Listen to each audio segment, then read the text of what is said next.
안녕하세요. 법무법인 센트로 최혜진 변호사입니다. 이번에는 생각지도 않게 분쟁에 휘말리는 경우에 대해서 말씀을 드려볼까 합니다.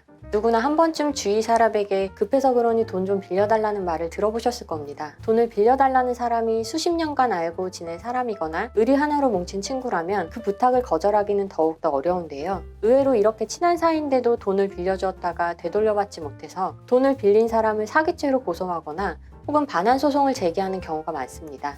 돈을 빌려달라고 하는 방법은 여러 가지가 있는데요. 단순히 잠깐 빌려달라고 하는 경우도 있고, 빌려주면 원금의 몇 배로 돌려주겠다고 단언을 하는 경우도 있죠. 대부분은 후자에 혹해서 여유자금을 빌려줬는데 처음에는 이자가 잘 들어와서 안심했다가 나중에는 연락조차 닿지 않아 한참 후에서야 변호사 사무실을 찾아가서 상담을 받게 됩니다. 상담을 하시는 분들은 당연히 갚을 것으로 믿었는데 사기를 당한 것 같다라고 말씀을 하시지만, 정작 재판에서 가장 중요하게 쓰일 증거가 있냐 여쭤보면 생각보다 그 증거가 없는 경우가 많습니다. 친한 사이라서 차용증을 요구하기 어색하거나 어차피 줄 텐데 무슨 차용증이야 라고 덮어두고 믿어버리는 것입니다. 그렇게 발등이 찍히고 나서 소송을 하려고 하니 증거도 없고 승소 가능성도 보장되지 않아서 난감한 거죠. 특히 투자 목적으로 돈을 빌려주는 경우라면 문제가 더 큽니다. 돈을 빌려주는 사람은 단순히 빌려주는 것으로 생각하고 갚을 날을 기다리겠지만, 돈을 빌리는 사람은 투자니까 안 돌려줘도 되겠거니 하고 생각할 수 있습니다. 이렇게 소송으로 이어지는 경우가 많은데, 만약 소송에서 투자라 판단이 되면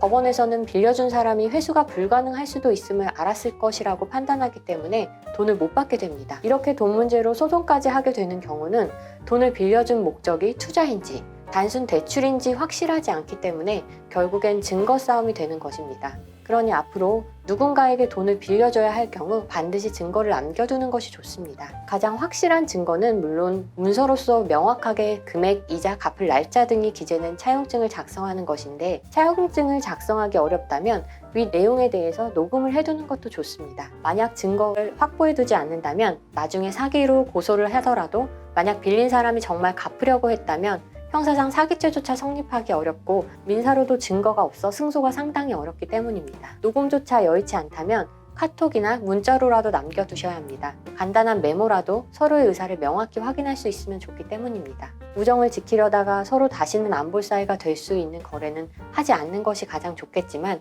정말 안 받아도 되는 게 아니라면 미리 확실히 정리를 해두는 것이 좋겠습니다. 이상 법무법인 센트로 최혜진 변호사였습니다. 감사합니다.